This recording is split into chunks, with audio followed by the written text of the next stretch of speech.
ওলামায়ে কেরামের ভূমিকা চোখে দেখেন না? এতটুকুন যদি আপনি না দেখবেন, গত কয়েকদিনে বিদ্যুৎ খাত থেকে 42,000 কোটি টাকা হারিয়ে দেওয়ার বিষয় তো আপনার জানার কথা না। গত কয়েকদিনে বাংলাদেশের ইসলামী ব্যাংক থেকে 8,000 কোটি টাকা হারিয়ে গেল, এটা তো আপনার বোঝার কথা না। আইসিবি ব্যাংকে গতকালকেও দেখেছেন, প্রত্যেক শাখায় শাখায় ঘুরে ঘুরেও আমানতকারীরা তাদের আমানত ফিরে পাচ্ছে না।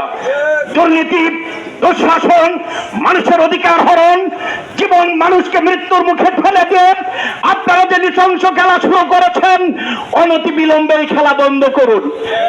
সহযোদ্ধা বন্ধুগণ, ইসলামী আন্দোলন বাংলাদেশ রাজনীতিক স্বার্থে আজকে মাঠে নামে নাই। শুধু কোরআনের ভাষ্য, একজন মুমিন আর একজন মুমিনের ভাই।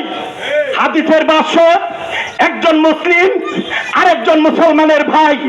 ইসলামী আন্দোলন বাংলাদেশের ঐতিহাসিক 10 দফা কর্মসূচির অন্যতম এক কর্মসূচি হল দেশীয় আন্তর্জাতিক অঙ্গনে যেথায় যেখানে মুসলমানরা নিগৃহীত, নির্যাতিত হবে, মানবতা বলণ্টিত হবে, মানুষ জুলুম সুতমের শিকার হবে, সেখানে ঝাঁপিয়ে পড়বে ইসলামী আন্দোলন বাংলাদেশ। সেই হিসাবে আগামী দিনে ইসলামী আন্দোলন বাংলাদেশের সকল কর্মসূচিতে আপনাদের স্বতঃস্ফূর্ত অংশগ্রহণ কামনা করে আমি আমার বক্তব্য এখানে শেষ করছি। মা সালাম, আসসালামু আলাইকুম ওয়া রাহমাতুল্লাহ। ইসলামী আন্দোলন বাংলাদেশ জিন্দাবাদ, পীর সাহেব চরমনাই জিন্দাবাদ। কষ্ট স্বীকার করে যারা এসেছেন, আপনাদের সবাইকে মোবারকবাদ। আসসালামু আলাইকুম ওয়া রাহমাতুল্লাহ।